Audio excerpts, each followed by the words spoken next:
Hi, everybody. I'm Yori. You might know me. You might have seen me. I usually do QA for Age of Wonders 4, and I'm joined today by Tom. And this is not Tom Bird that you've seen. It's also not Thomas. It's Tom. Yes, and that's absolutely not confusing at all. We here at Triumph have a army of Toms working here, so We're up not to 4 at this point. yes.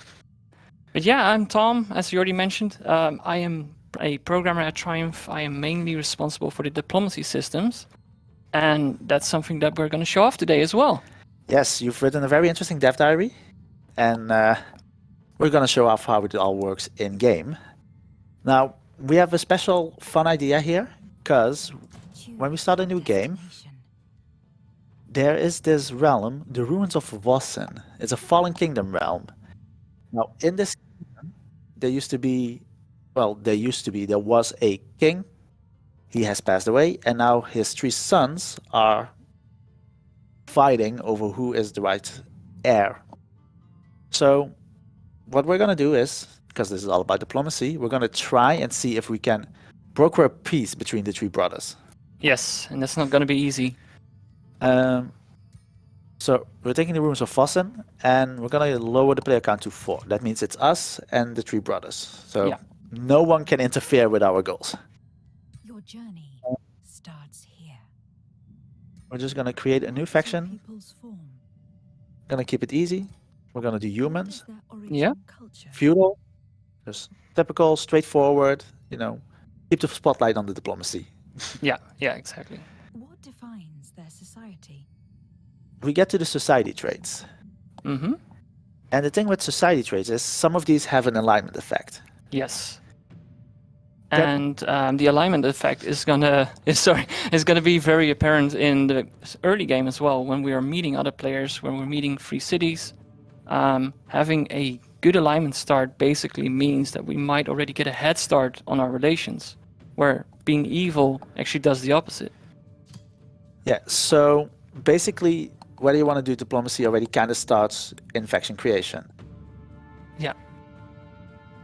And I have some echo from. Let's tweak this a little bit. Hopefully that is better. I hope so.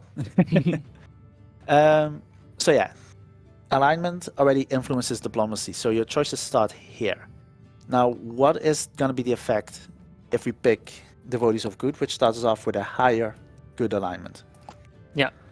Yeah, so it sets us off towards the good path. And that basically means that we're already starting at good alignment instead of neutral. And that gives us a small relations bonus. And as we climb higher in good alignment over the course of the game, we can get a bonus to increase even further.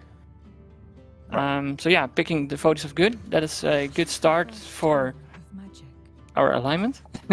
And then, yeah, our relations with other players and free cities as well. All right, so Tome of Fate, we're going to play good guys, might as well dip into it. Yes. And then we want to pick a champion because, as we already saw with the Mystic Elves, a champion has certain benefits when it comes to at least PvE diplomacy. Yeah. Because they increase the relationship with our free cities, which is going to be very important if we want to, play nice. Yeah, we're going to need lots of vassals. I'm not too bothered with creating a pretty leader this time around. So I'm just going to randomize until we get something that looks rather okay. If randomize wants to work with us. That kind of works. Not like the hair though. Where's hair? There's hair. Let's give it a slightly different color. Let's see. Shall we make you a redhead with some blonde highlights? Yeah, that looks a lot better. Now, of course, we're good, so we're gonna go primary yellow. And what does look good with yellow? No, that does not look good. Do for the red? Yeah, that works. Okay, and let's see. Randomize our faction a bit.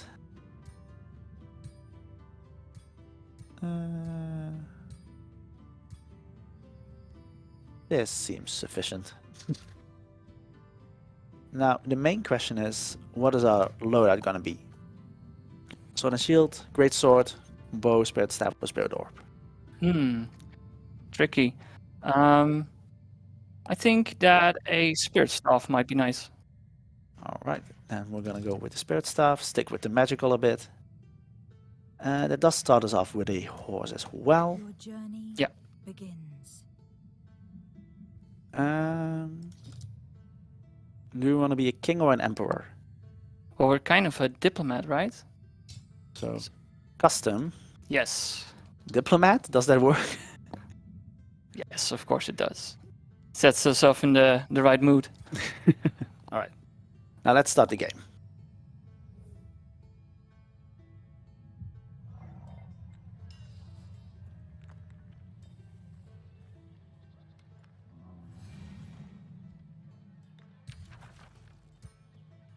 Alright, we've made our way. We're in the realm of Vossen, this fallen kingdom. We're just gonna play a bit until Yeah. we meet our first brother of Vossen. Well, brother of Vossens. Doesn't matter. We'll meet them soon enough. I'm still having this weird echo. Anyways, why is it being so weird? So yeah, I always start with the workshop. You know, easy, gets you going. We already have 5. I took out the support because I want to fill it up with... No, not the archer. I think the pikeman is what I'm missing. Yes. Pretty much just run through the beginning of the game.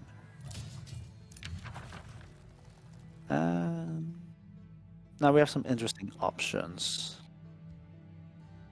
Staves of Mending. That gives us Faithful, Mending Touch. I'm still weirded out by this echo. Also, we have Hold the Line, which gives Steadfast. Steadfast is interesting because it means that your units cannot actually die. They can't have fewer than one hit point for, I think it's just the one turn. So we have a tactical benefit. This is also a tactical benefit, but it also reduces upkeep. Or we have our Scout Enchantment. I usually don't go for those. I'm thinking we take Hold the Line just so that we get some tactical benefits going. Yeah. And Let's hope for that Faithful Whispering spell to come up. yeah, because that is actually something that you really like to use. We're gonna just explore past the path. And I don't think our team has stopped downloading videos yet.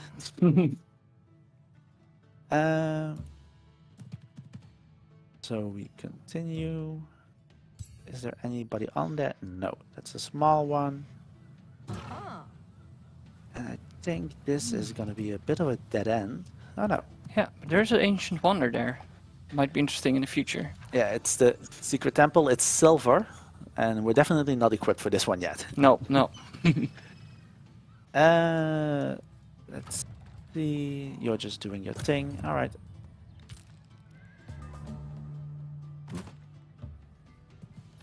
Okay, we found our starting infestation. Good to clear that in a bit. And we're here at the edge of the map, so let's quickly dip underground. Let's see. Another secret temple. I don't think there's gonna be any way for us here. So we're gonna move the other way. Yeah. Let's plan out some movement there. And turn.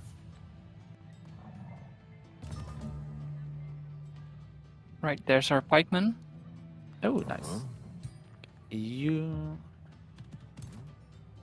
Gonna grab you back for now then, and we can annex our first province. Let's see, my typical is the workshop, is the forester, then I can build the storehouse and the library. Nice. And we're gonna now prepare our second army. queue up a bunch of things. You are going there. Just do that. Now, we found the Brigand Camp. And I want to take Pacification, because this actually gives a big bonus to at least all of the PvE players, the free cities, after we clear one. Which is great, because 300 relations does actually quite a lot, I think. Yes, it does. It can give us a big boost in terms of how much allegiance we can get with the free city. Yeah, because allegiance is relationship-based mostly, right? Yeah. Alright, so once we find our first free city, which hopefully isn't too long, we'll see those effects after clearing the Brigand Camp. Now, this is really fun, because when we created saves to look at this, I actually came across players multiple times on turn 1. And now we're just looking for them. Yeah.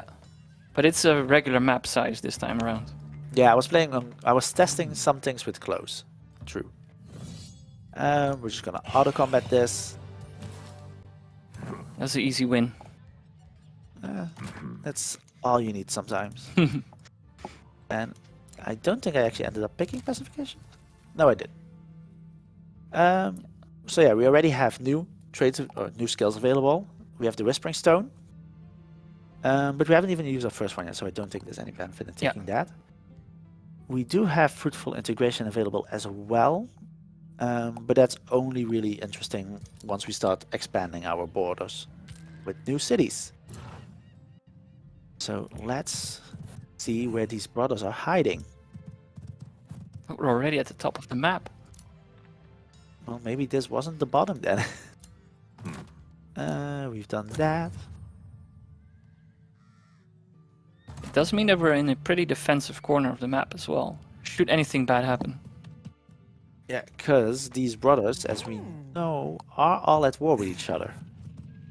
So that means that actually finding a diplomatic solution is going to be hard. Yes. Now we build food, so I get more money. Mark these as seen.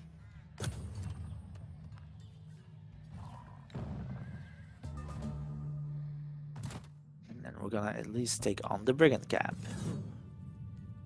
I don't think we've shown this map off yet, so I think we're gonna go into manual. Okay. Gonna at least be interesting. Yeah, so Brigand Camps are basically kind of outposts. And I did not necessarily consider what we were up against, because they have a lot of bowmen.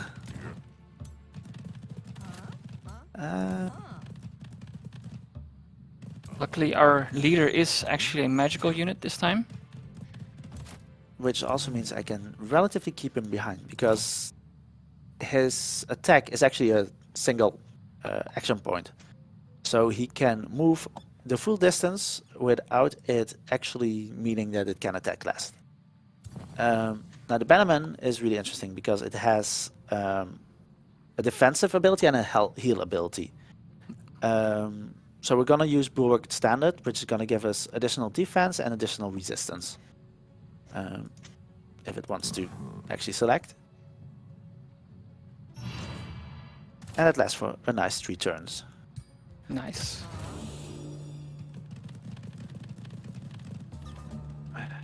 And they're staying out of reach, which is annoying. Move you guys here. Move you forward. And we're gonna do the Banner Smite. And his defense went down as well. Yep. Because it applies Sunder defense when it's being used. Additionally, the feudal culture, and we didn't cover this yet actually, has Stand Together. And this means that any attack they do, all the damage, is increased by 20% if they are adjacent to each other. So you generally want to be able to, no, you generally want to put all your units next together with this one, because it just increases your output. Also, Yes. Okay. Should have done this earlier, but I am completely thrown off my game. Okay, let's move these a bit around. And then what we want to use is Call to Glory. This spell increases our morale and gives us strength. Higher morale means that we have a higher chance of crit, Yes. and means that they won't rout as easily.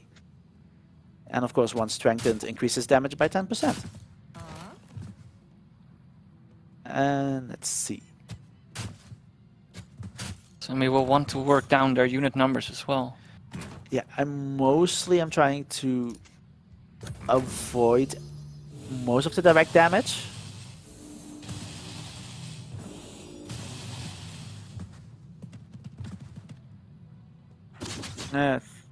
This was expected. Well, because the thing with pole arms is they have first strike, so I generally always prefer to find a way to attack them from a distance, at least until I can finish them off. And that's pretty much what we're gonna hopefully see here. Now I need to remember to first do this. So even more morale. And I only now noticed that there's a Mystic in between as well, which has been getting Star Blades, which now means their attacks do an additional shock and additional fire damage. But let's see. You can't do anything at the moment. They're currently in the zone of control of the other units. So we Yes. need to either get them out of the game or get our unit away from there. Well, getting them out of the game isn't all that difficult. Let's see. Gonna just take you from here. Well, that failed. Yeah, that's unfortunate. Then I just do this. And we just increase their morale levels. So as we see, +5/+5 from our spells, but also the +10 from the enemy that just died.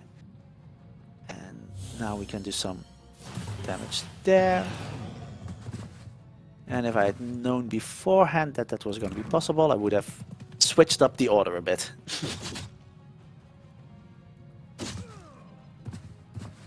Anyways, now at least our...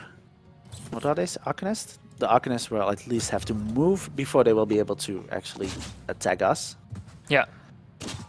And we see our morale effects come in nicely with the fumbles and the grazes. They're not much of a threat anymore.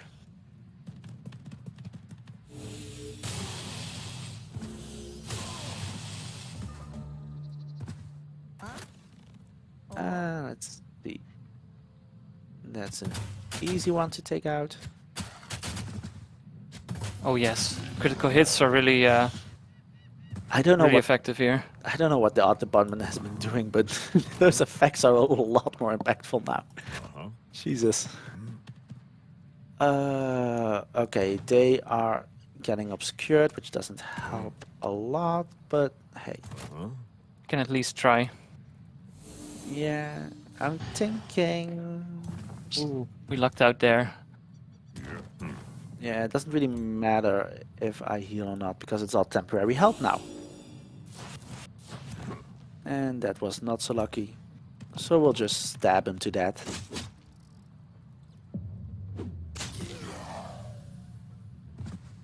Oof. That looked painful. I mean, they hit them so hard there was like a burst of air. Ooh, Boots of Freedom now. That's actually quite nice. Because we have a staff, we're not able to be mounted. But this does give us very fast movement, as well as the opportunity to actually... Oh, no, that's not the one I was thinking of.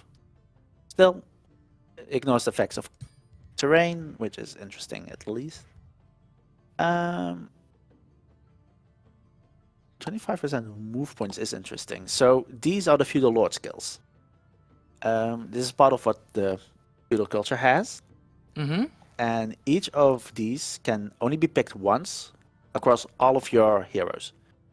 So if we decide to make our ruler a Lord of War, no other hero that we hire can get that skill anymore. Okay. Which is interesting. In general, these, except for war, I think all of these build off of the city that a hero governs. So we have the governor system, which gives resource income for affinities. And this kind of builds up on that by adding an additional effect that your hero can get. It's a bit straightforward, but I think when you get additional 15 mana or 50 knowledge, that any choice helps. Yes. Now I'm thinking, do we want to build? What do we want to do here? Because we're going for a diplomatic playthrough, but not many diplomatic options in here. True. Yeah.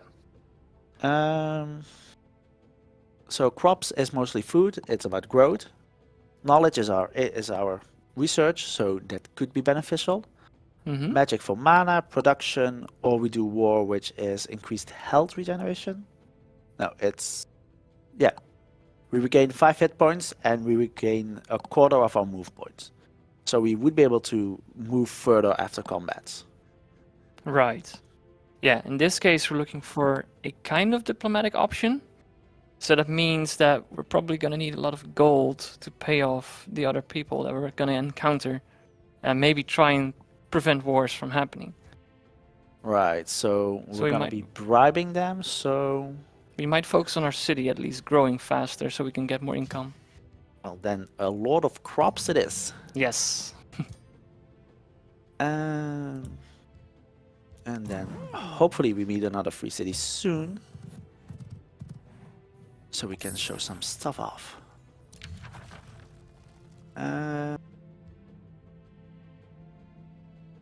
Knowledge, mana, always a good one. Chaplain, we already have a healer, so I'm not too interested in grabbing this one at the moment.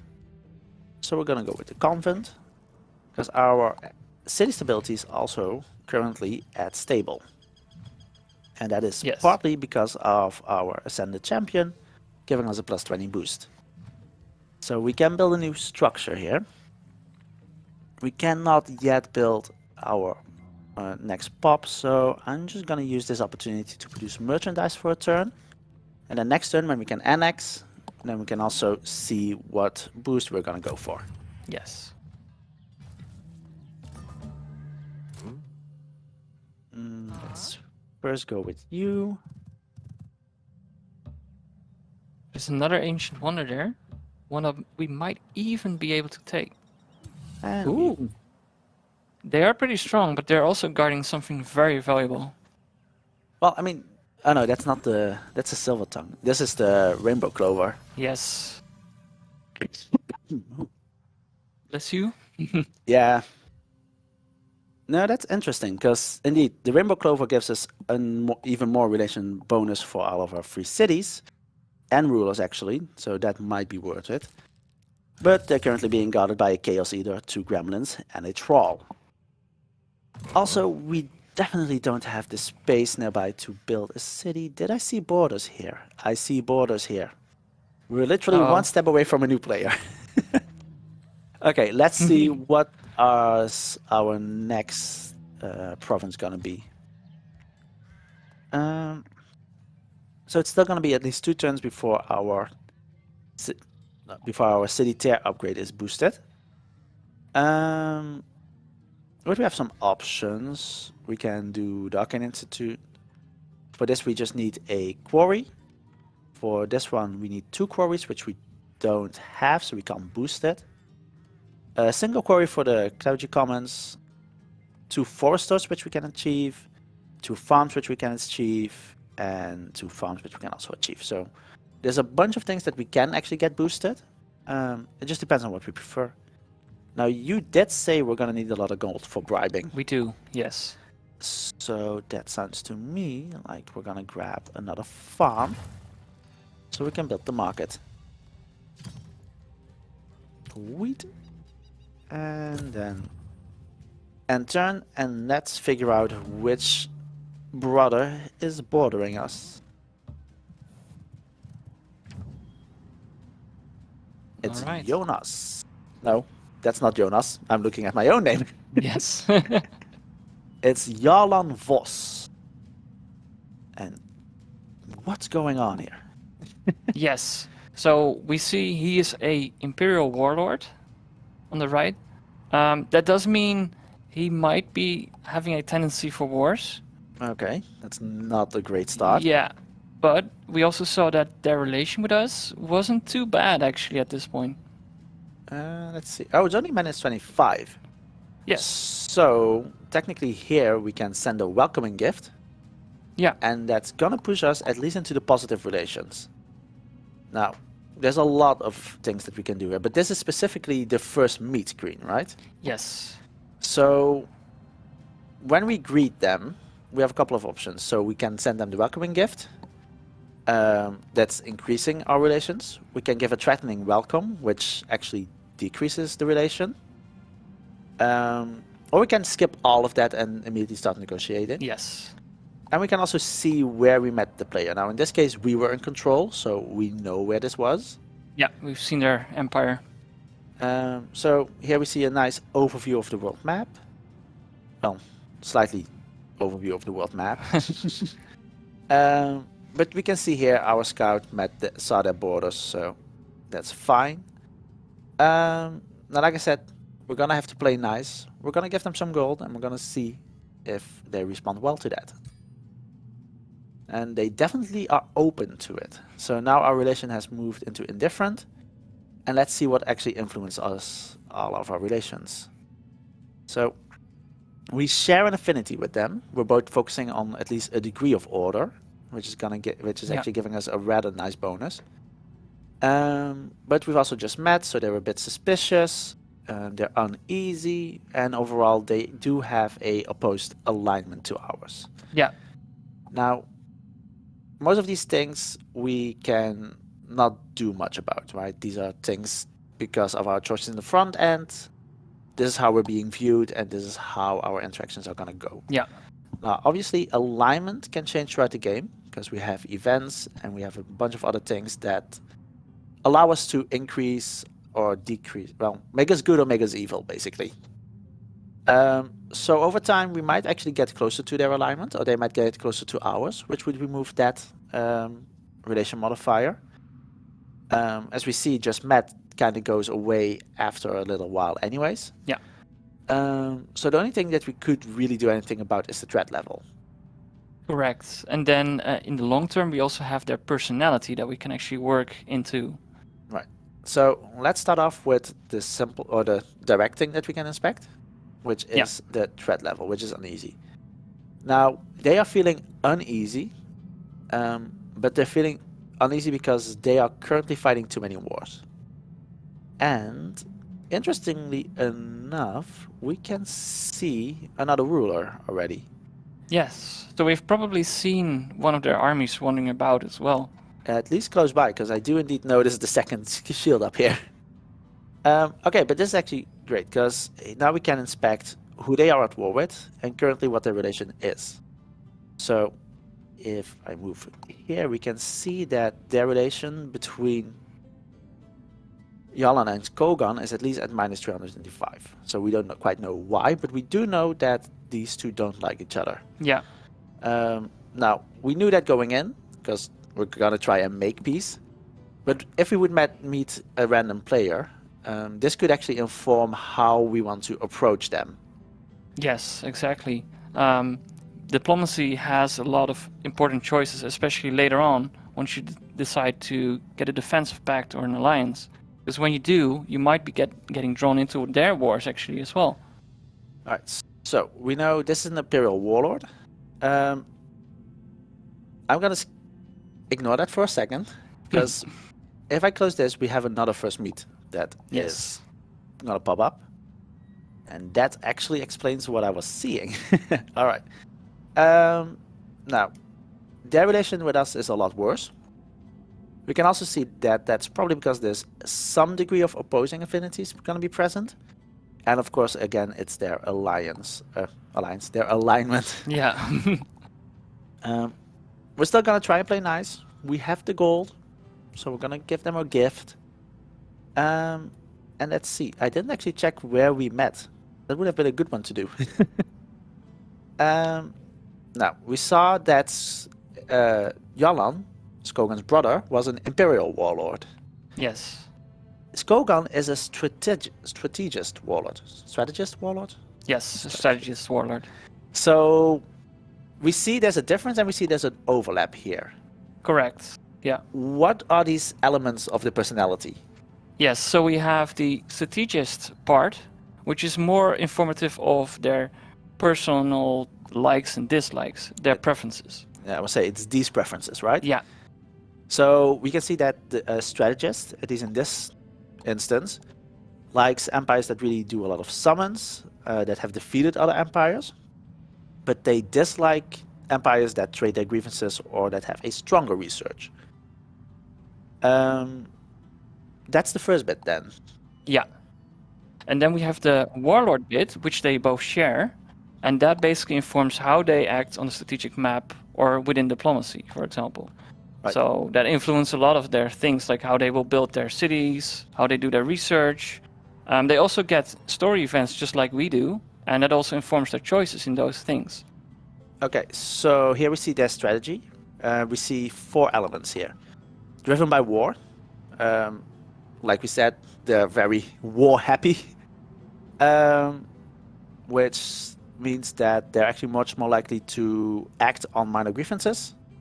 But it also means that they will never submit, right? Oh no, that's this one, never surrender.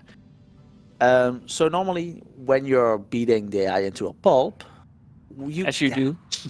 as a proper player does, you have the option to try and broker a vassalage, right? True, yeah. Yeah, and it is also possible for the AI to just surrender on their own account and basically try to at least survive the match. But yeah, in These this kind case, of players, these warlords, they will never do that. no, they'll fight to the bitter end. Okay, then we also have extermination. So what does that actually mean? We can see the tooltip here, but favors capturing resources and larger armies rather than building things themselves. What does that actually mean?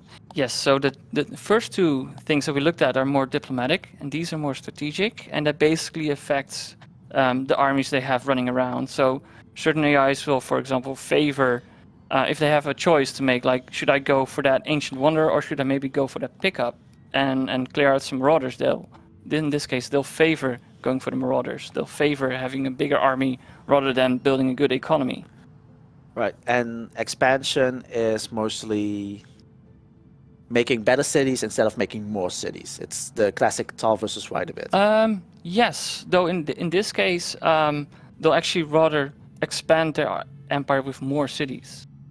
Right. So it should this one will probably go wide instead of tall, basically. And should they ever capture a city, for example, a free city, they could vassalize it, but they could also absorb it into their empire. And in this case, they would rather absorb it. Okay, so it's so free cities most likely to absorb and then just build better cities themselves. Yes. Okay, so if we go back to Yalan for just a second, the same strategies, so the same strategic and diplomatic gameplay, but what they like and dislike is slightly different. Yeah. So where Skogan disliked empires that had a lot more research, here Yalan actually dislikes empires that have a larger domain than him and empires that have no or few alliances.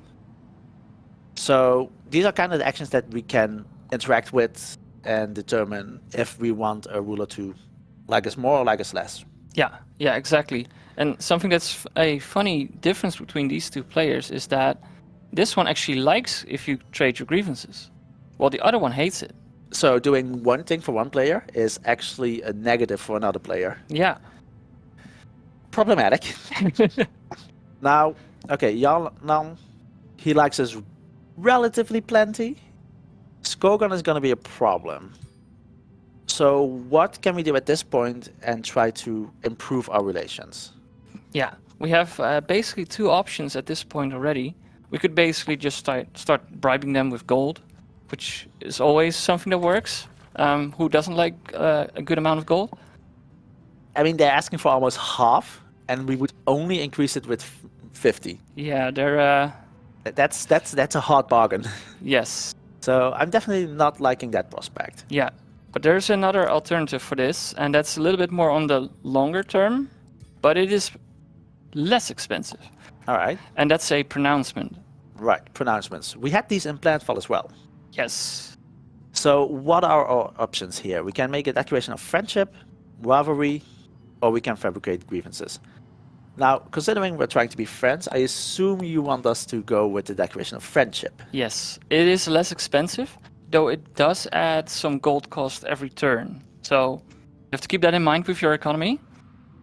So let's see. If we want to make a declaration, what does this do? Yes, it's a lot of text. Basically, it gives you 300 relations points over time. Right. And you start out with 15 points, and that will increase every turn until you reach 300 points. So if I quickly go back, here it says minus 225.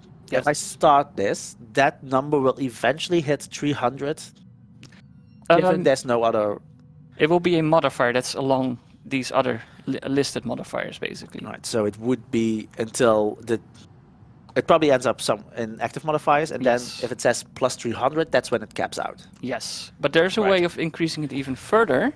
That is, if they like you enough to also make a friendship declaration on you, then it's possible for you both to go up to 400, depending on you having some other treaties with them as well.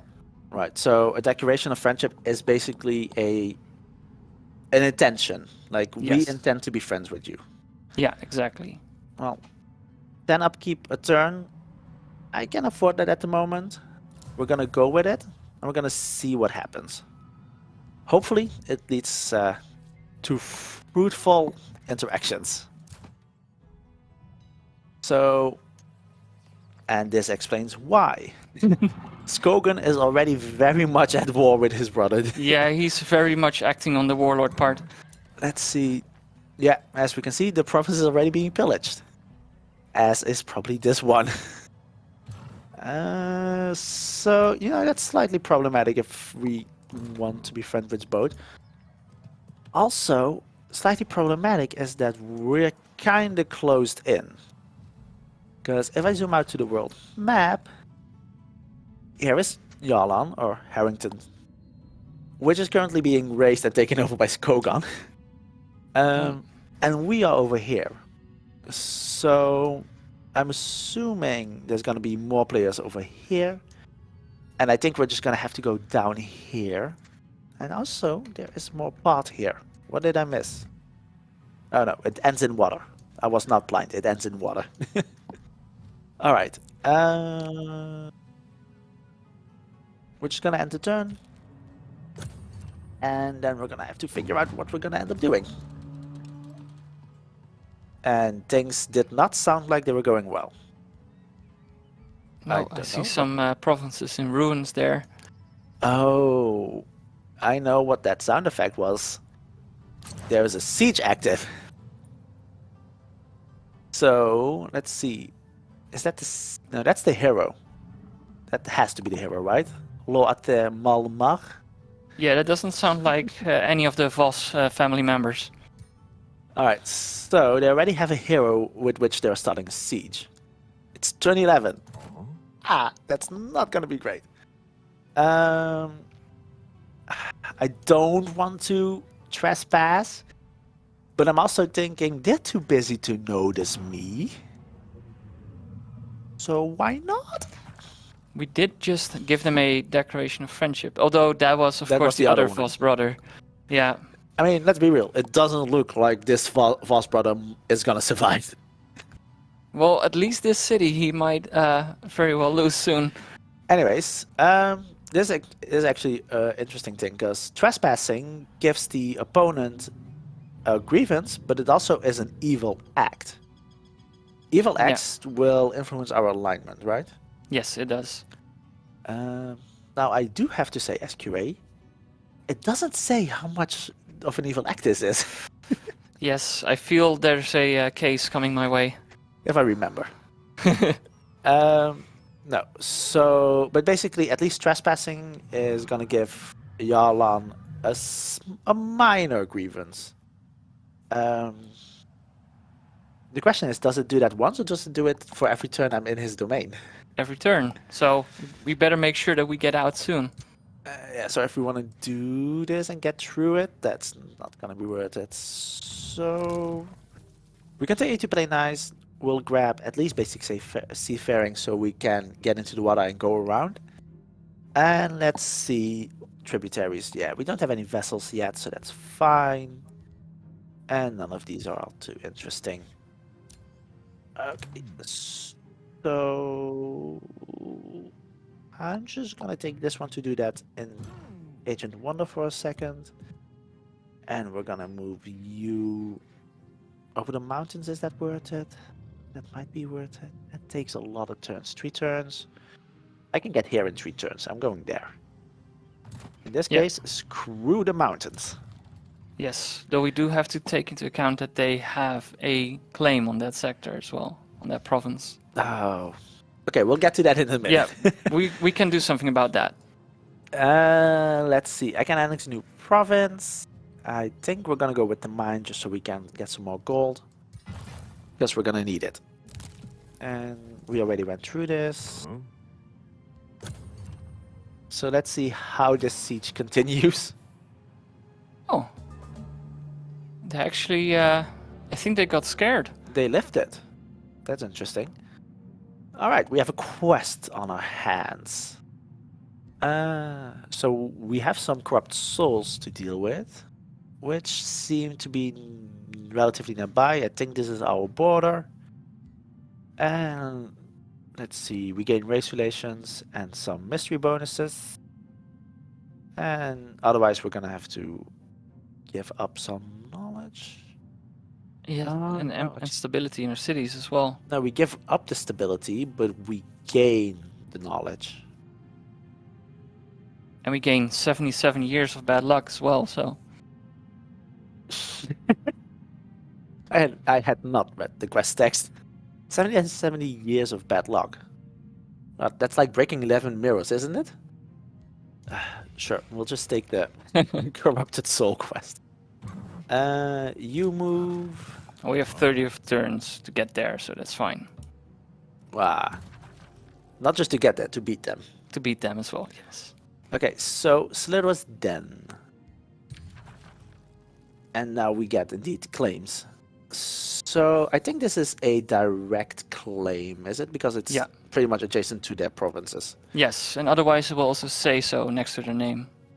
So what does it actually mean if a province is claimed? Yes, so anytime you have a province anywhere on the map, you basically have claims surrounding that province. And that means that you have the intention to eventually grow your empire into that space. But as you will find out, often players will have the same intentions for the same space.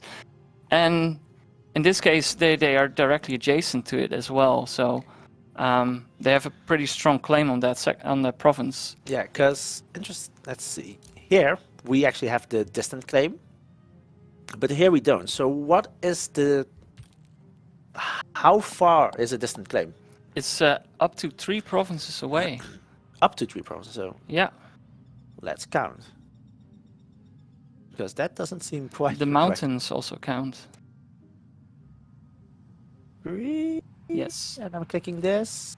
Yeah, okay. Fine, that counts. Alright, so direct claims, distant claims, and as we saw in the tooltip here, or tooltip, it's not much of a tooltip, it's a scroll. There's a difference in the amount of grievances that a player gets when you capture it. So this does not trigger yet when we enter, only if we actually finish the event, right? Correct, yes. Now, you said we have a way of dealing with this. Yes, we do. As you gain grievances, or as the AI also gains grievances on us when we're capturing their provinces, basically, from under them, there's a way of mitigating that, and you can basically just buy or sell your grievances. Right. I did not pick up on that one, because I thought you wanted to discuss an open borders ban. True, yes, but it's a little bit further away, but I think we might be able to get that. actually, it's not the open borders. It's the province claiming pact. Yeah. Because this one allows me to actually clear the Ancient Wonder without triggering any grievances. True. Yes. Now, I do see it's unavailable, and it says we do require a Wizard's Bond. Now, the Wizard Bonds is basically the start of PvP interactions, right? Yes. It is also the start for the AI to start talking to us as well. Without it, basically, they will mostly leave us be unless we're doing bad stuff or anything they disagree with in general. Then they will, of course, tell us. But adding a Wizard's Bond to your relation basically means we're open to talk, we're open to improving our relations with you. Yeah, so when we did this kind of system in Planetfall, especially once we introduced the personalities, right? In Planetfall, you had xenophobes, so if you actually were friendly with some of those NPC factions, you would get messages from, depending on how many people had that trait, saying, oh, I like you, oh, I dislike you, just because you did this one thing. Yeah. The Wizard Bond kind of is a... what is the word I'm looking for? It's a kind of a filter for messages. That's it.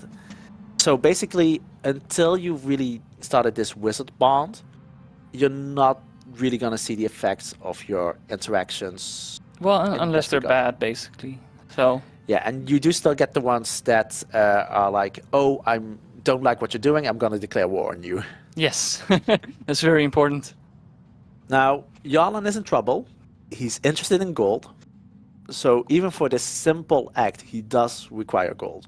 Yeah. As he starts liking us better and better, they'll probably not ask for gold anymore. But at this point, they're still a little bit suspicious of us. Right, so we're going to take this. And everything has a trade value, I see. Yeah. And I assume that's kind of linked to this little arrow here. So a Wizard Bond seems to have a value of 150 in this case. Yeah, the Wizard's Bond basically is worth 100 gold. And it's worth 100 gold for both of us, basically, because it's always shared. But they're asking 50 gold of us, so that makes our side of the deal more valuable than theirs, basically. Right. So, they're probably just asking because they don't trust us quite yet. All right, we'll go with Built indifference. And in Planetfall, we could pick a bunch of these things, throw them together, send them that way, and hope that they accept. But we're not seeing that here, right? Oh, Yes. actually, quickly gonna sidestep, because making a Wizard Bond actually also revealed where Jarlan has his capital city. So now we know at least roughly where the stronghold is located. Yes. Anyways, sidetrack, what was I saying? Yes, so we were discussing the differences in trading with Planetfall. Right. And one of the big differences here is that in Planetfall you could assemble your own trade and then see if the AI would accept or reject it. And that was cool to have a more free-form feel to trading, but it also meant that you're basically sending trades into a black box. Oh, I remember sending 200 Cosmite and then lowering it to 150 and then throwing in some more to see what they would and wouldn't accept. Yes, and there was also a random factor to it, so it also meant that sometimes you could just get away with offering less as well. So we redid the entire system, and that basically now means that the AI will only show you the options that they will actually approve of, or they will show you the options that they might approve of if you reach certain conditions. Right. And if you select any of these options, they will then immediately tell you, oh, this is okay, but I want 50 gold, I want some mana, or that interesting city that you have. Basically what we just saw, the Wizard Bond, they're open to it, but they want a bit more gold in order Yes. to do it. Now, I did already notice our Province Claiming Pact isn't quite there yet because our relation isn't quite up to snuff. But that is, in this case, very easily done with a Very expensively done. gift. But we could offer them 51 gold per turn. That's even more. And this is very weird. So how much do they want for a one-time gift? And then there's no relation bonus, but there's mana, which I'm not necessarily a fan of. So I guess I'll take the hit on that very expensive gift, but they better not ask for more gold when we want the promise of Ooh, I Christmas can't back. make any promises there. They're really trying to rip us off. How much do I want this ancient How wonder? much do you want that province? Not enough. I think this was a mistake. Okay, let's see. This is... But then again, we do get into the Valley of Legions with this. Yes, and it also means that we can now build a settlement very close to that ancient wonder, and maybe have a chance of getting that magic material as well. You do have a point. Fine. We'll try more playing nice. Yeah, now we nicely see above what each of our treaties is. But we would also see that when hovering over this, I think, right? Yeah. So, yeah, they don't have any active treaties, which makes sense. And there's still one brother that we need to find. Yes, and there's also another difference in the treaties, is that they are now always shared. In Planetfall you could basically say, I open my borders, but you don't have to do the same. Yeah, so now it doesn't matter if I ask you, if you ask me. We're always gonna be a happy family. Yes. Let's see. Strategic heal. That doesn't apply yet. Or the stage of mending. Bullet returns. I'll take the army heal, because strategic healing is gonna be a lot more useful nowadays. And we're gonna see what we have to offer. The Pit of Vipers. With a Gorgon Goddess. Alright. So, as usual, we've seen these before. Ancient Wonders have events. In this case, we do have an evil character action, which gives us -10 alignment, which does not suit what we're doing. No. And we're gonna go up against the risky battle. Oh no, not this thing. This thing is a righteous pain. Like, great model, love the look. Thunderclap is not. It's not just damage. It's a displace. Defense mode is removed. Like, it leaves you so open. Also, this is an animal, so it has low maintenance. Definitely not gonna do this now. I'll just go and clear this for some more gold after what happened. Yes, we'll need it.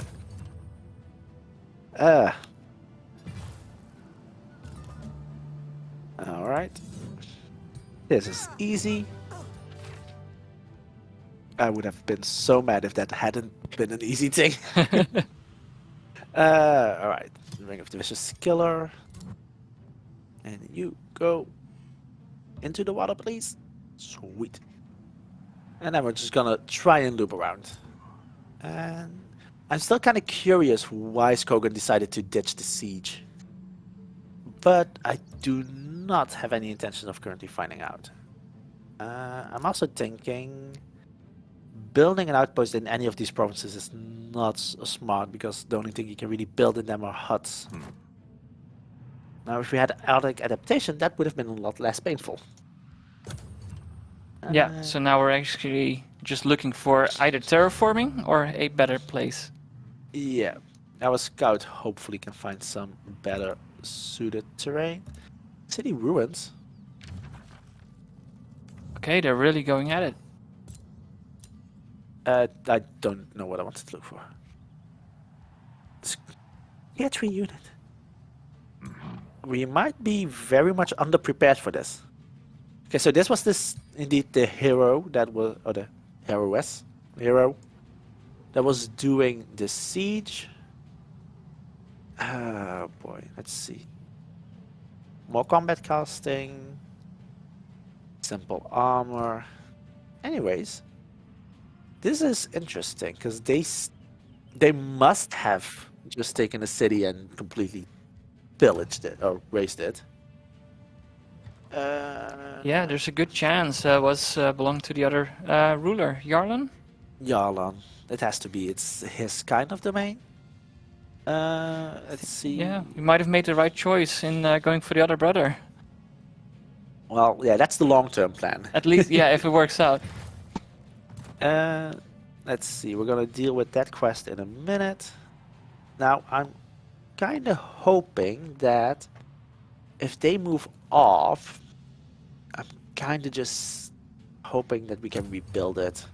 I do think I need a hero for that, though. And they're not moving off. Kogan, go away. Well, let's just explore the coast some more. Oh, okay, so they're right on each other's Oh. borders. Yep. Would that have been Skogan wouldn't do this to his own city. I'm really curious what happened there. And we'll go for the chaplain. Yeah, and if we're not happy, we can always shuffle the research options. True, but at one remaining, there's not gonna be much Yeah. help there. We still haven't found any free cities either. Nope. Okay, let's see.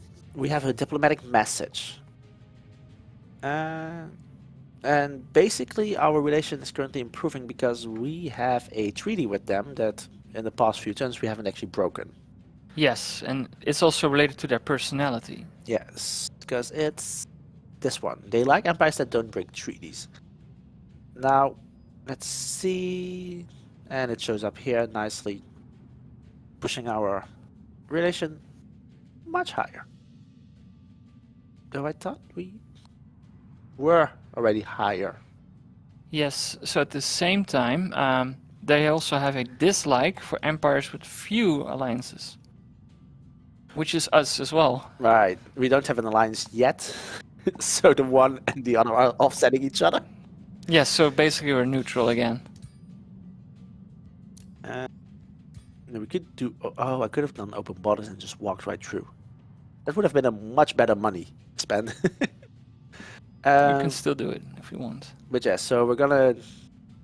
We can go defensive pact and then hopefully eventually to an alliance.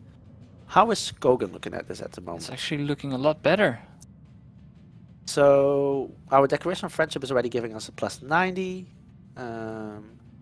They still have the rainbow clover, which is giving them a plus 100.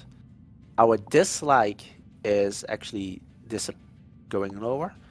So what is this inherent dislike actually based on? Is that based on something, or is it just...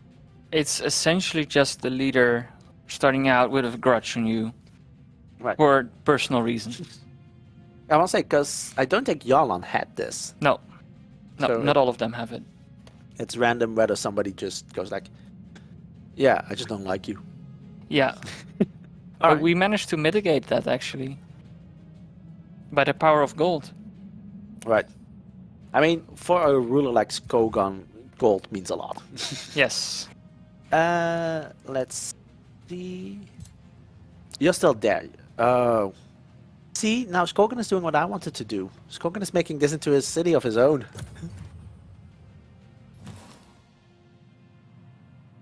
Oh boy. Oh, a lot of red. Oh, something happened. Because the city wasn't rebuilt. I have a beak. Ooh, yes, he's going Harrington back. came back.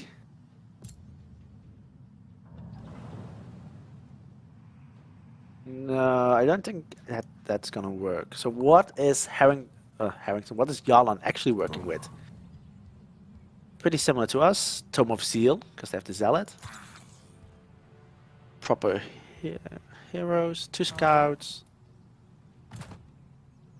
They must have lost some units, but damn, it's turn 16 and they're walking up with almost 2.5 6 attacks. In the meantime, we're gonna just take out some corrupted souls. I wanted to say blessed skulls. And let's see, we have some options. We can spend more money, but I think we've done that enough. So we're just gonna... I mean, it's 2 tier 3s, Oof. which... We barely kept whole units, but that's fine. Yeah, considering this is 1, I'm really assuming our Steadfast came through. That spell really helps sometimes. Now, we have options that increase our unit production or draft, structure production, or our Imperium. Considering what I've seen, I think we might want to focus on making some more units. Yeah, Because just in case. yeah, because also this deck has been here for a long time, and I don't know what it's been doing. We're just gonna recruit a new hero. Let's see, Auto Adapt, or Duelist and a Militarist, which seems more beneficial. Yep. We're gonna take this. We're gonna take the hit on the hero cap. Ooh, it's quite a lot. It's 30 gold. It's like it's like 3 times the declaration.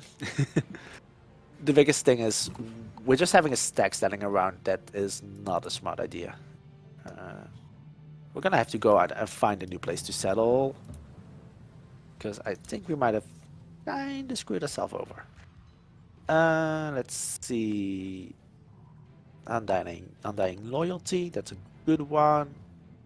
And I think we're gonna go with Experienced Leader because our pikemen, which are currently at Elite, only need a little bit more XP to actually get to Champion, at which point they will evolve into the Defender unit, which is the tier Wow. 2 shield unit of the feudal culture. And you know, our units, like always, they rank up over time as they gain more experience. And when they do at certain levels, they generally always get increased HP, so they survive longer. And then at Elite and Legend, they get additional passives. So our archers, they do increased damage, and they gain Eagle Eye. And Eagle Eye, if I remember correctly, is a trait or a bonus that increases accuracy and range. So we can check that when When we get there. when we get there. So Army Healer is ready. I don't think we currently need that because our regeneration is actually pretty high because we're in our own friendly domain. And as long as we stay, you know, there, it's gonna be fine.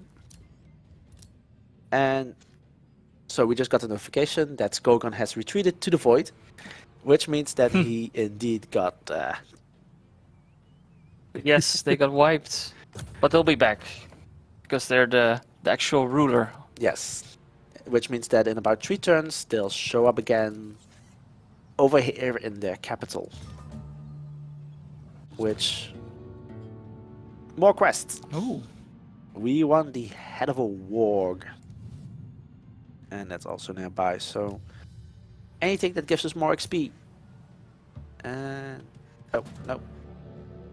Oh, Oh you can actually let them go and gain some positive alignment points. yes, which is definitely a good thing. Also, this is a level up, so even if I don't fight for the XP, I'm still gaining a level up. Yeah, it's a win-win. It's a win-win for us.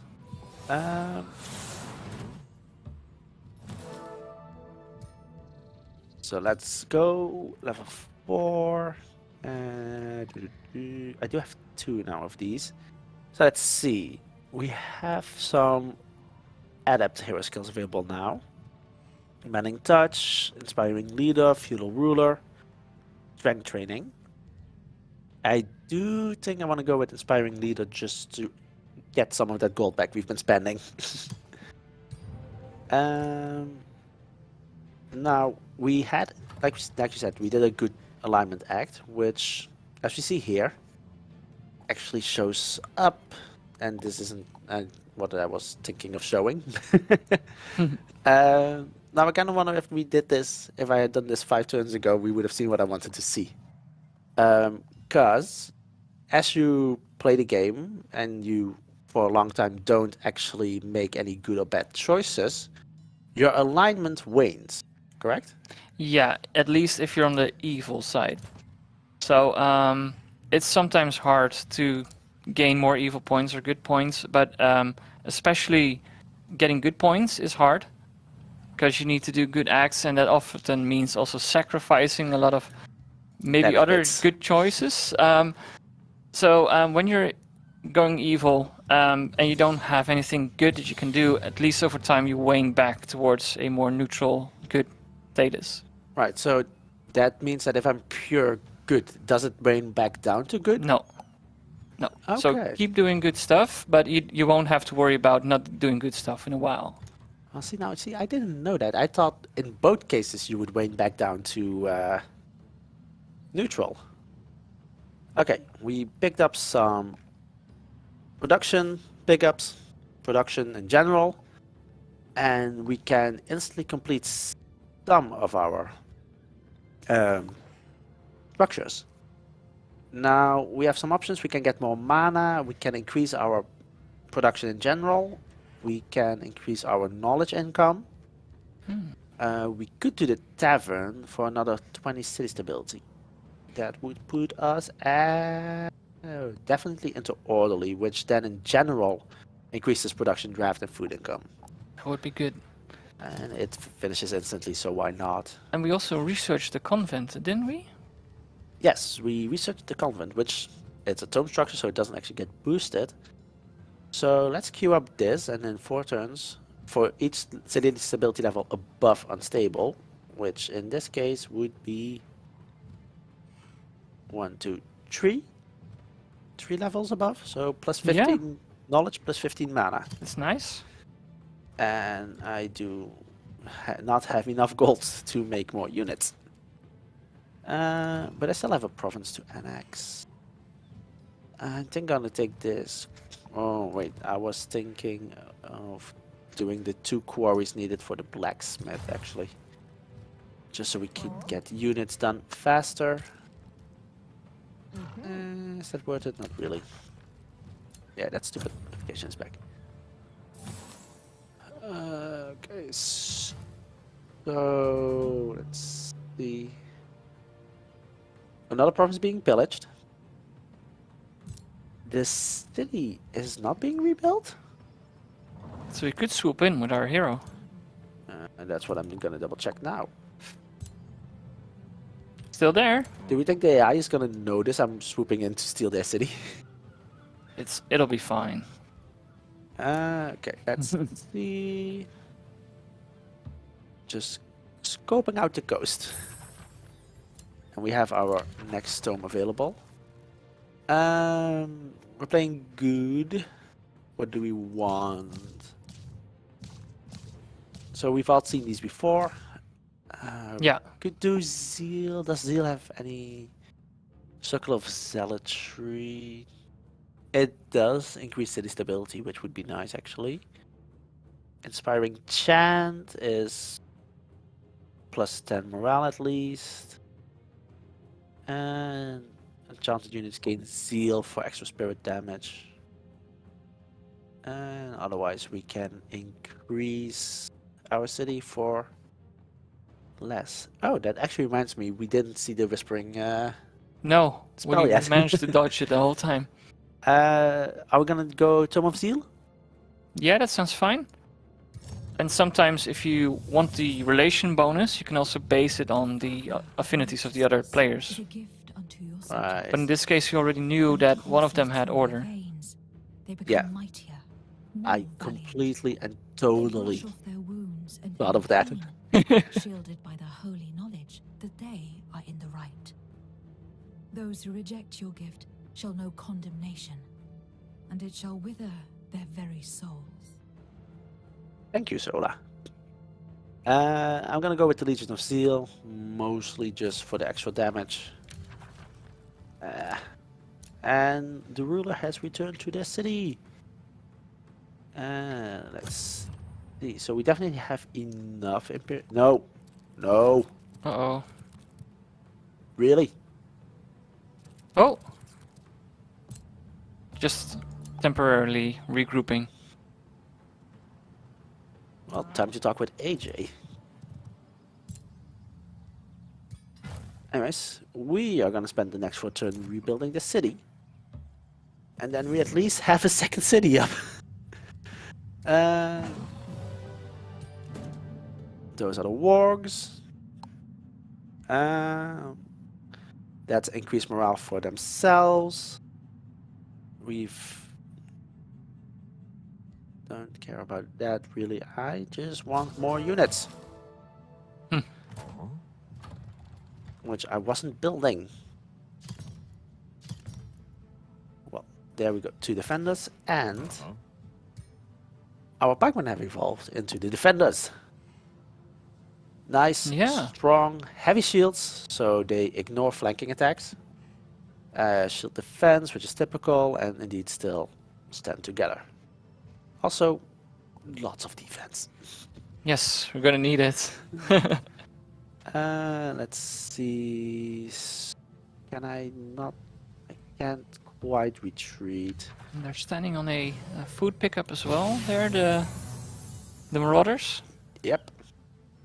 So we're gonna heal up, and then we're just gonna go and clear this, cause that's just gonna be 2 brewer ogres. You're just gonna stay here, but that's global. This I want to keep for when the city's done. I'm trying to think Ooh. what kind of trying to think what kind of resource income this gives when we clear it. Because I think that's just gonna be food. It's worth a shot. Never mind. Ooh, yeah, that's a strong stack. It's always the entwined. Yeah, they're hidden as well in the forest. Yeah, I should have known that a magic material was not gonna be protected by 2 gremlins. Keep you. And Skogan has a lot of terrain.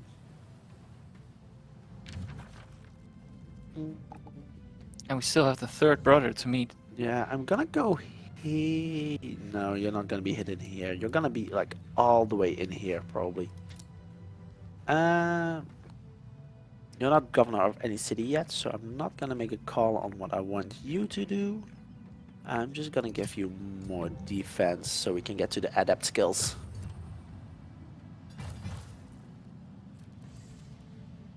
Now, we have a province claiming pact with Yarlan, which I think is actually going to help us out, because he has a claim on this province.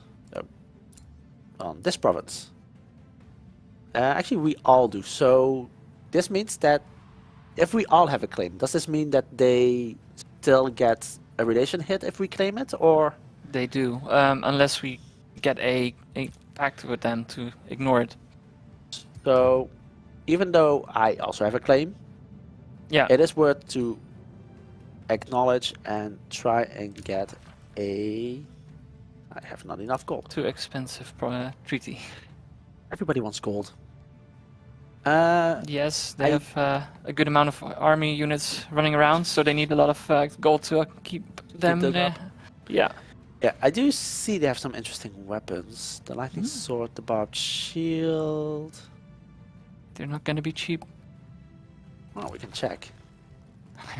I mean, it's about the same amount of money that they ask for just a random resource request, so not too bad. But that's definitely not happening for a while. Take out the Arctic ogres. More food. I'm gonna just send you out into the sea as well. What are you guarding? Ooh, large, big. What did it say? I'm really hoping for the hero equipment in this case. And there we have the final brother, who appears to be dead. Yes. Yes, they're in the void. So the war is definitely raging on. So, quick question. If this ruler is in the void, I correctly see that one of these buttons is disabled. The other one isn't. Well, it is disabled because you cannot pay the 50 gold. I'm sorry. Everything comes down to gold in this country. But here, when we meet them, we actually see pretty good relations. I keep expecting this to show tooltip. Threat level indifferent. It's the same modifier, but at least they seem to care less about us for some reason. Yes, and it's also partially because they're actually a diplomat. Right. And that's a different archetype, so to say, of Yeah. the personalities we've seen. Because a diplomat logically really likes diplomacy. So their strategy, their diplomatic strategy, is informed in this case by trying to get alliances, as we can see Yeah. here. They won't break their treaties, and they actually have strategic gameplay focused on exploration. Yes, so they will want to meet other players and gain treaties and eventually better diplomatic states with those players. In this case, unfortunately, they're involved with a Rather feisty war. some conflict with their brothers. So, unfortunately, that's not really happening. But they might still be our ally. Yeah, and so indeed diplomat. Now we have the authoritarian bit, which kind of ties into the xenophobe thing that I brought up earlier, because they do like empires that only have a single race. Yes. Also strong militaries, and they dislike good relations with free cities or many alliances. So currently we're kind of in a good position. Our relationship is going to be good because at least we have the order match. We also have a bit of a nature match. And despite everything, they are currently ranking highest of all the players overall. Yeah. Which is actually kind of nice that we can, when you meet someone, you can kind of just immediately track how well they're doing in the game and if you should be threatened or if you should want to ally or any of these. Oh, actually, I should have. Because now. So, these active treaties are the ones with us, aren't they? Yes. Oh, so this is interesting. Yarlan and Darman haven't met each other yet. No. Well, they have their sibling sitting in between. It does quite look like that, because we see red, we see purple, we see blue. And we see at least Skogan is heavily pillaging. Jesus Christ. Okay, so we're definitely going to play nice with him, because I'm pretty sure he's the only one going to be left standing. Yes. And we're well on our way, luckily. This is still 3 turns. Lots of talking, little action. But hey, it's diplomacy. That's usually the case, right? Yes, exactly how we want it to be. Okay, I spent most of my gold there. I can annex another province for more boosts. What do I want to boost? What do I want to boost? What would I like to boost? I'd like to boost the granary at one point, so we'll grab another forester. Yes, and it will also boost the mint, which gives us more gold. Does it? I thought that I think it required does. farms. Two Maybe farms? I'm lying. I hope I'm not. Let's see. I'll just grab Magecraft for a second. We have our Oh. hero skills. Now here we can kind of differentiate our affinities if we'd like, but Dark Ritual does not seem like us. You know, turning everything into zombies. Hmm. It does, like Skogan would like it. You know, maybe we True, could give yeah. him some zombies. But I do think getting Restoration is a good one, mostly because it's not coming up with the word. It's a resurrection as well. Oh, Target friendly unit that is dead can be revived with 60% of its total HP. So, you know, it gives us some wiggle room if a unit isn't that fast. yeah. Uh, Ooh, we even got a achievement. yes, this is a different Paradox streaming account that we're playing on. Ooh. Don't need this. New skills. We've skipped over a bunch. So career soldier is actually kind of interesting because, like we said, our pole arm units evolve when they gain XP. So anything that increases that gain is beneficial because it means that we could start with a slightly cheaper unit Yeah. instead of building the defenders, which take at least 100 gold to start off with. We still don't have any vessels, actually. We haven't even met a free city. I Ah, think the brothers just have taken up all the land. yeah, I'm kind of wondering about that. Because I don't think this realm has a trade that influences, at least. So this is interesting, because this is one of these messages that you get that indicate what a other player's intention is. Yes. So we did this in our Diplodocus update, I think, for Plantfall. Because originally we kind of only had these flavorful text, right? Correct. Yeah. Which really great, but they made it kind of hard to understand the diplomatic system. So at one point we added what we called like the diplomatic hint system, Yes. which is basically explaining in gameplay terms what the AI is actually telling you. Yes. And in this case, it means that they're ready for a new treaty, or maybe even multiple of them. Yeah, because I expect at this point them to be roughly ready for a defensive pact. Do we have a wizard bond? We don't even have a wizard's bond. They're ready for the wizard's bond. I think so. um, But can we pay for it? oh, I want to say, if they tell us that they're ready, then they shouldn't be asking us for money. I mean, they're ready to accept our gold. But yeah. They want our gold. Everybody always wants our gold. On next turn, we'll be able to pay. Oh god, Parsec.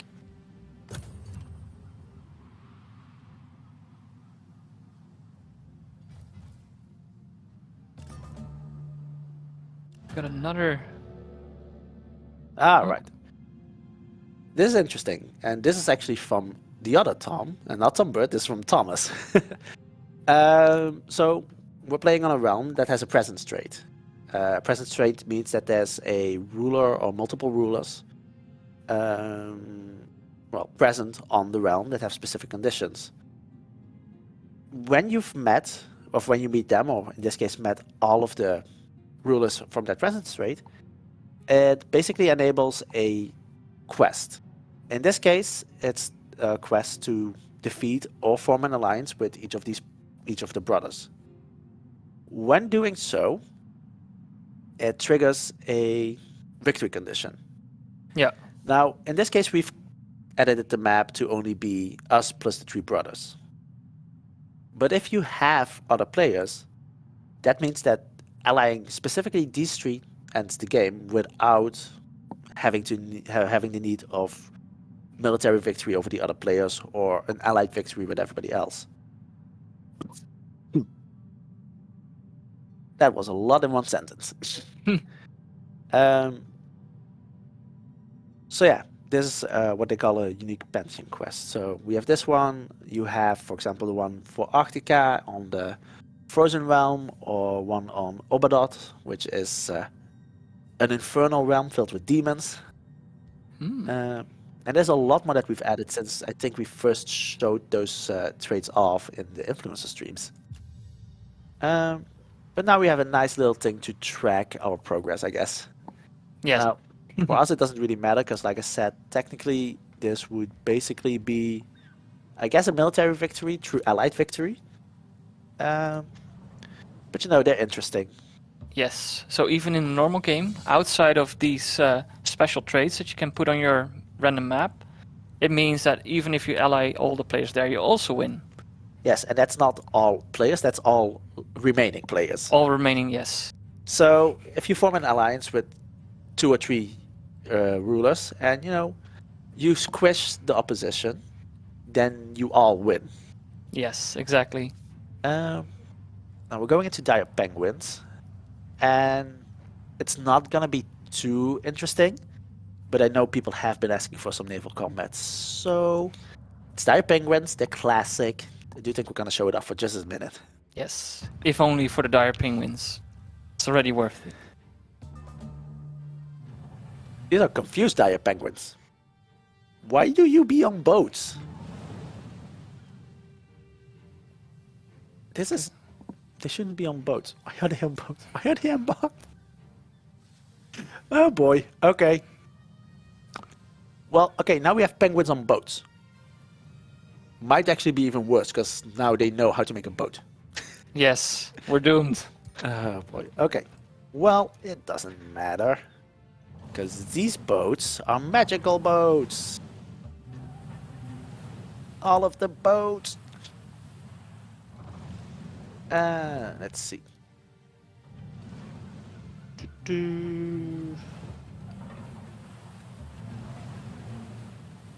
All of this stand together. Just defense mode it. And go. I mean, despite the boats, I do have to say the water looks really good. Like, our team has done an amazing job on these. Like, come on, just like the foam and the colors and the waves.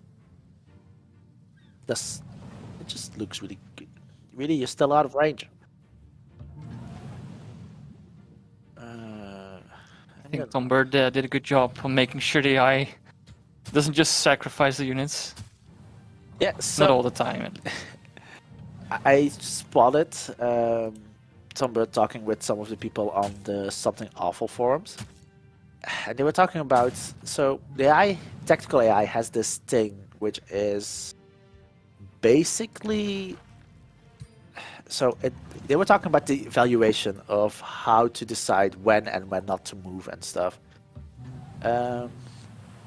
Which is fun because you would have units standing next to a unit that can retaliate, and that would then just walk away, taking the opportunity attack to then attack like a unit much further away and stuff. Which, admittedly, yes, is odd behavior. So Tom ended up making some changes there to just make sure that the AI is a lot less likely to make those kind of moves. Now, I completely forgot that these stupid birds are a lot stronger than they seem.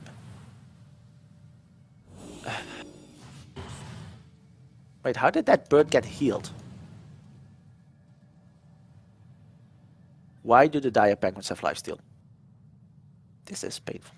What is this? Ooh, Arctic Walk. Makes sense, they're penguins. Rat of the Faithful is not gonna do much, but I do just want to dish out some more damage. And we're gonna just speed up combat a little bit. Oof, there's the lifesteal again. Should have just autoed it. I do have to say, just these boats ramming into each other looks so fun. It's so silly. Like, I know why we've made some of these choices. It looks great. And to be fair, it looks less weird than Planetfall, where everybody was standing on these little rafts while doing combat. You're just an Amazon standing there with a gun on a little raft. Let's see. Is that worth it? That's not worth it. Just do damage.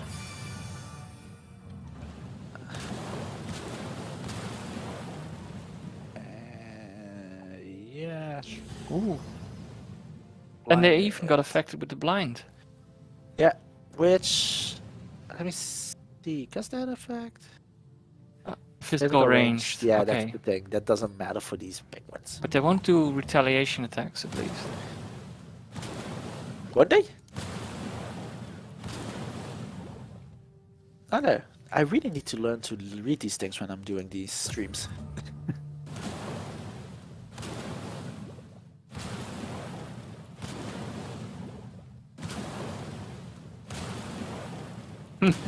It really feels like just you're a kid and like, yeah, you're smashing boats together.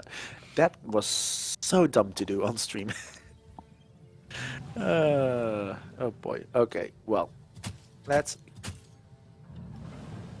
murder these murder penguins.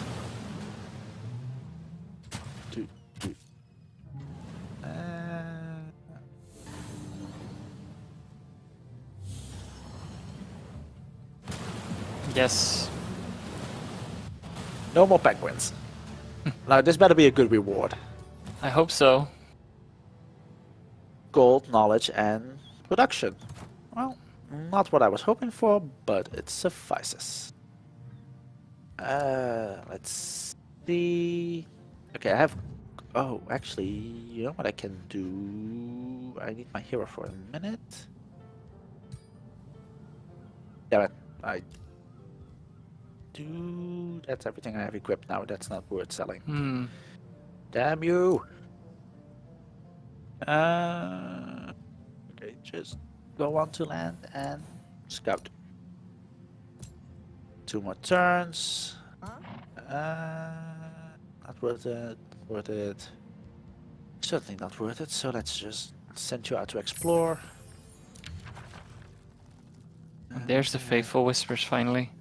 Yeah, having a look at this map, I don't expect any free cities to pop up.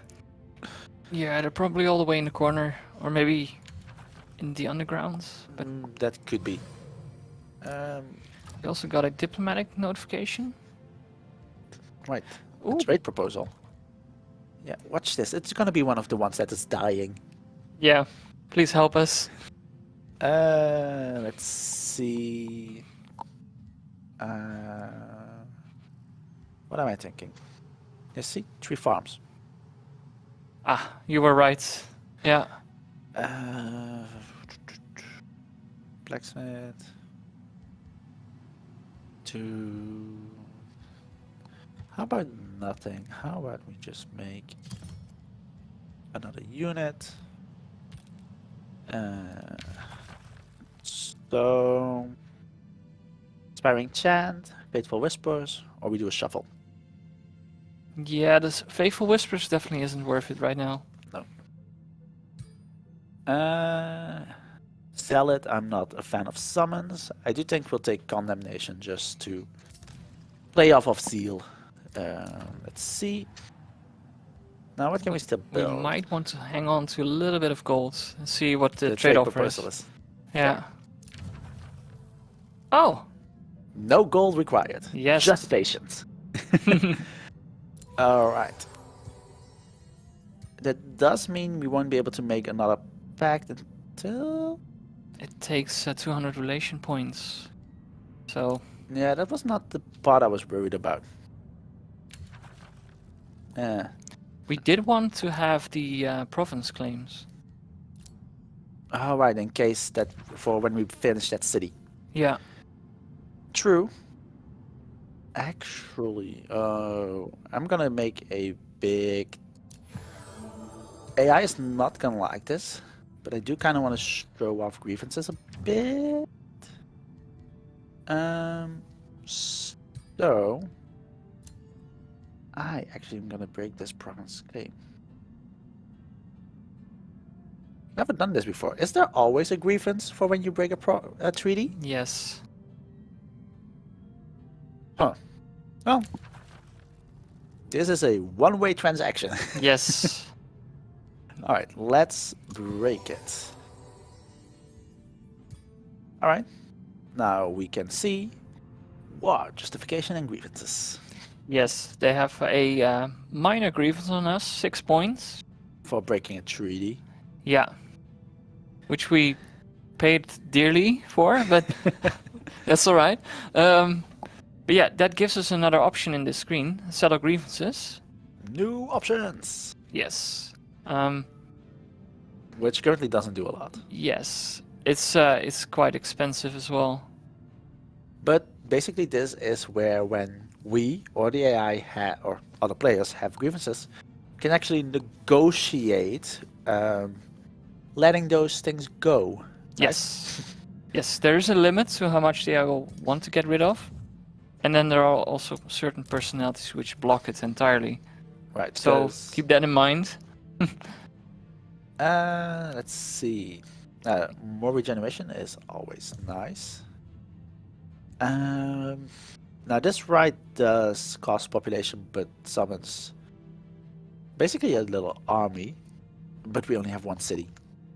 And I don't think our upkeep can survive if we do that. No. Now, Daman has finally returned from his stay in the clouds.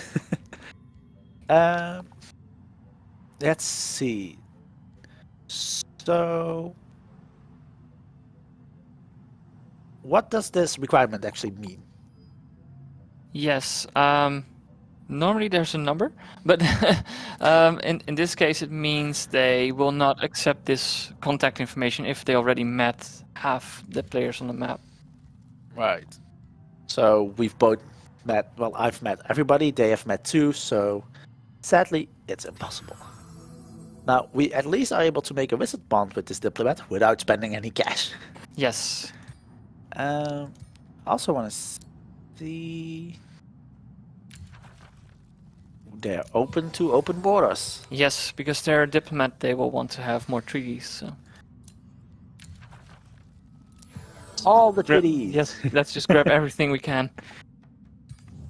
Well, because I do think actually, if I quickly go back, no, that isn't the thing. Didn't we at one point get a small relation bonus if you made a treaty with someone? Yeah, we had that before, but it basically also meant that having one treaty might enable the other as well, or make the next one easier to get. Right. Which was kind of an exploit. So we ended up not doing that anymore. Makes sense. Okay, that city is done in one turn. Let's just see how everybody's gonna respond to that. It should be fine. We Well, negotiated the proper terms. I mean, Yalen isn't gonna like it. Yes. Though technically the province was already claimed, so I'm not sure how they'll be responding, but yeah, we'll see. Okay, so I just remembered that the Khajiit Commons also gives us a bit of gold instead of just the 10 mana that the normal default mana structure gives. So we're gonna build that, and then in one turn our hero cap upkeep is gonna be gone, and we're gonna be fine. Yes. I was wondering why my gold kept being so low. There we go. Nobody seems to have responded to it. Yeah, Yeah. everybody seems fine. For now. Let's see, I'm gonna put you there for one turn. Yeah, you lost your city. Do I have open borders with you? Not yet. Not yet. I'll pay. And then I can at least move through your domain a bit. We can set Jonas as the new thing. Jonas isn't able to do anything yet. That was not necessarily a good way to spend money. Because now we can't build anything in our new city.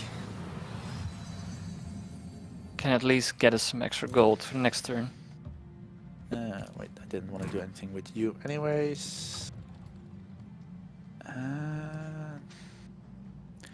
Okay, the war seems to have died down a bit.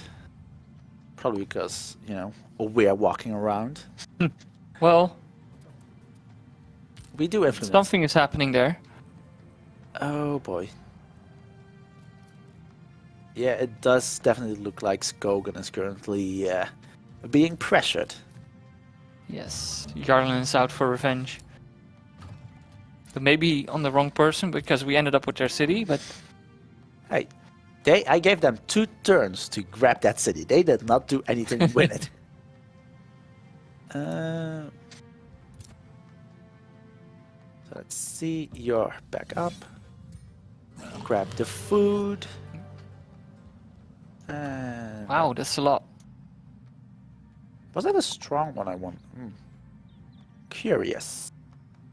Curious indeed.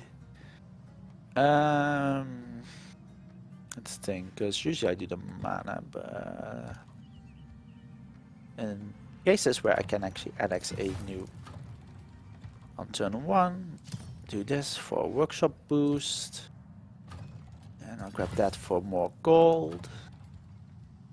Can't do anything at the moment. Yeah, sure. Actually, click on it properly.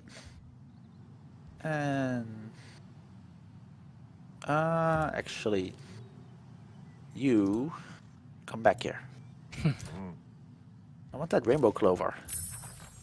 Thank you. Already did that.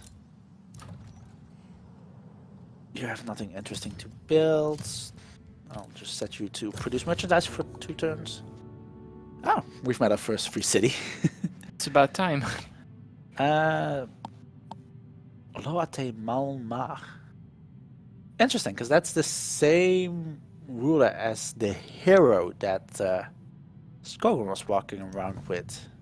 Maybe they turned their city into a vassal city then. They're definitely a vassal city. Yep, vassal city. But they didn't integrate them, which means normally you don't get a hero yet. Is this a different one, perhaps? I can't check that because it's not my own hero.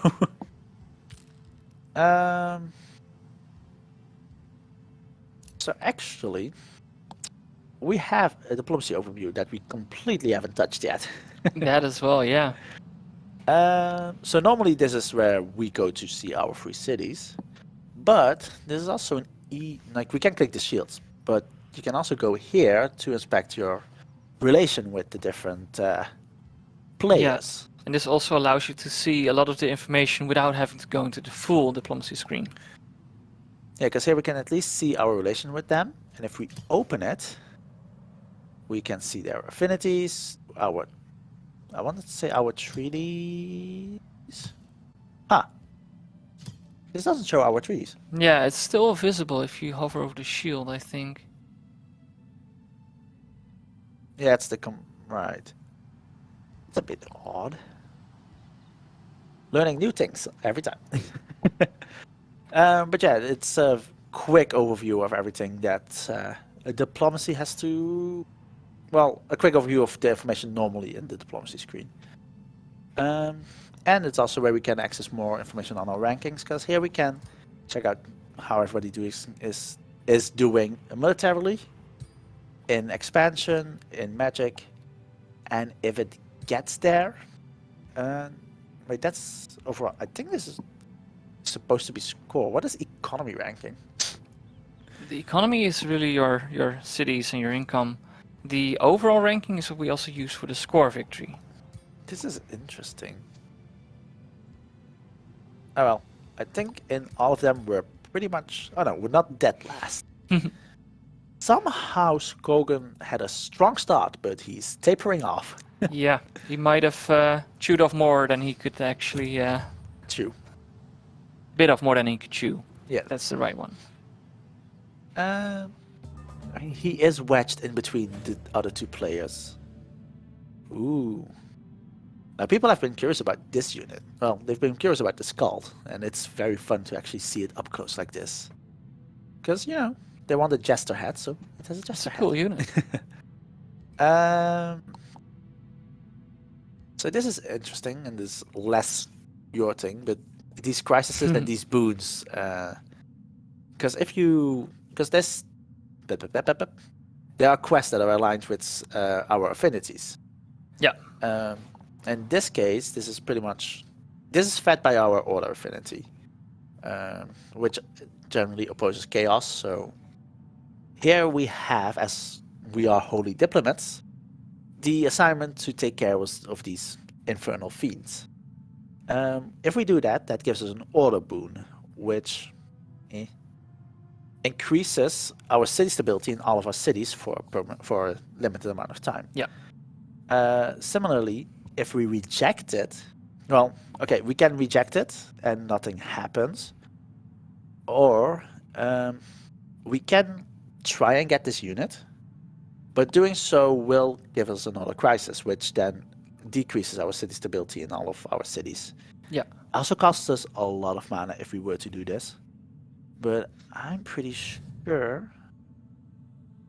Yeah, kind of wish this works. No, we're just gonna accept this, and 2 Skalds, a Lightbringer. Ooh, these are can be very painful to fight. Yeah, Thomas called these holy fish. Yeah. Which is, yeah, it's very true.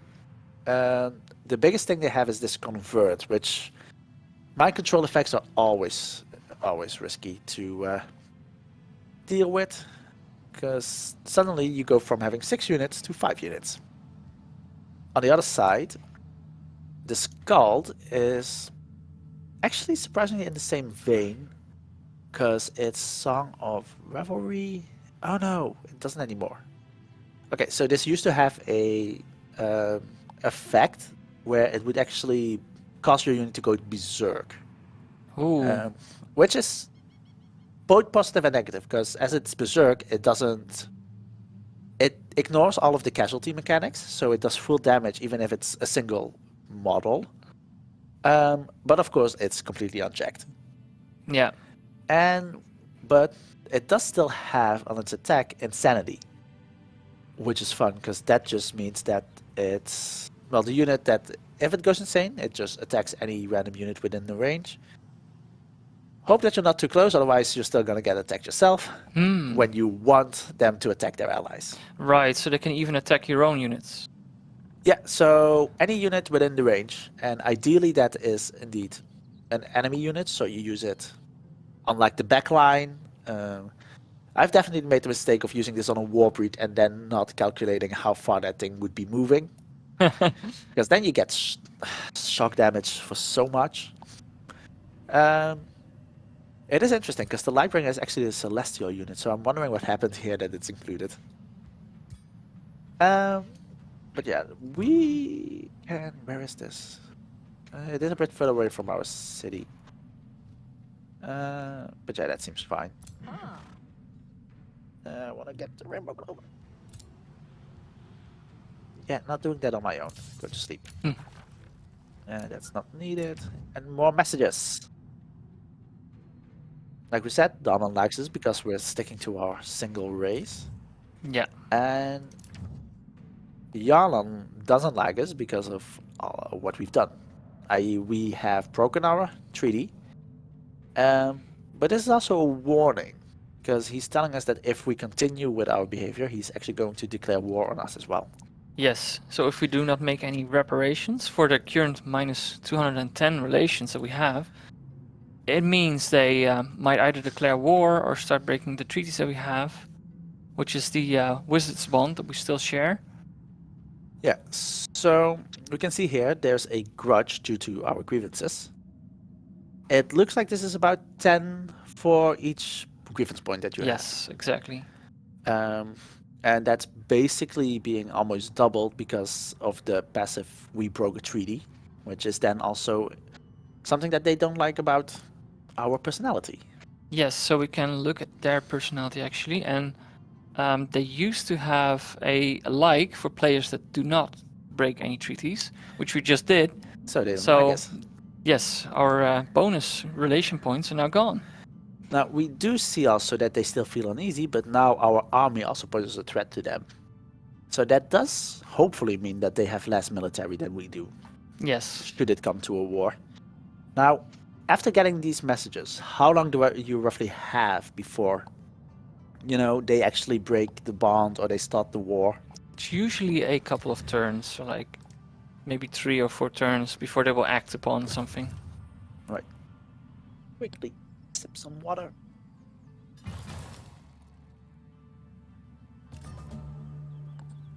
Because diplomacy is all about talking. Now, Yalan seems to have captured one of our claimed provinces, which gives us a rather large amount of grievances. They actually took the mine. That's Oh, now I can't see. But okay. well, if you go back to your city, just a little bit south, they actually took the mine that's directly adjacent to you. Oh, this one. I was looking at this one. I did not see this mine. They've been stretching out their city very far actually right now. Okay, so we have 25. They have 6. If we go and check here, this gives us a minor war justification balance. What does this actually mean if we want to declare war? Yes, so a big difference with Planetfall here is as well that their grievances count for our war declarations as well. Yeah, because we can see that, right? Because our war justification balance is only 19, which Yes. is 25 minus 6. Yeah, and we've gotten rid of systems like the what was it called? The empire stability was a thing for Planetfall as well, where declaring wars basically meant that your economy and your units would weaken or actually strengthen based upon your. Yeah, it was kind of popular support, kind of. Yeah. If you had the popular, if you had grievances, you would get bonuses for declaring the war because people would actually find your war justified and give you popular support. They would support your war efforts. Yes, and in this case, it's not so much internal to your empire, but it's more external. Yeah. And that means that if you declare an unjustified war, other players will start hating you more. So- And yeah, that basically just means that if you do that, it might eventually spiral down to a all-out war on you. So we can have a quick look at this because here we can declare a justified war, which seems to be relatively safe, right? Yeah. We have reasons to declare this war. And because we have reasons, this actually means that our war declaration is a good action. Yes. But war is not necessarily always good, even if justified. So there is a relationship hit that our Yes. non-allied rulers take. In this case, it's only minor justification. So that means that even though we have some grievances on them, it's still questionable whether we should declare war or not. So other people still disagree. But we do have a different bonus as well going on, which is we are good aligned and they are evil aligned. So we're fighting good versus evil, and that does give us a little bit of a offset there. Does that offset also work vice versa if I'm evil and I'm declaring war on good people? No, you're not extra punished for doing that. If you have grievances, then you should be able to act on them. All right, so here we have, for example, if we want to go to war with Skogan, which we've been actually pretty nice with, and we don't have any grievances against, there's a lot more going on. Yes, yeah, definitely. So, one thing that I know somebody on YouTube actually noticed is that there's no relation here for non-allied rulers, but there are grievances awarded to non-allied rulers, and as we saw, that also means that there's a inherent relation Yes. fire on it. So 10 points, 10 grievance points here basically means they get minus 100 relation points as well, which is a side effect of the grievances.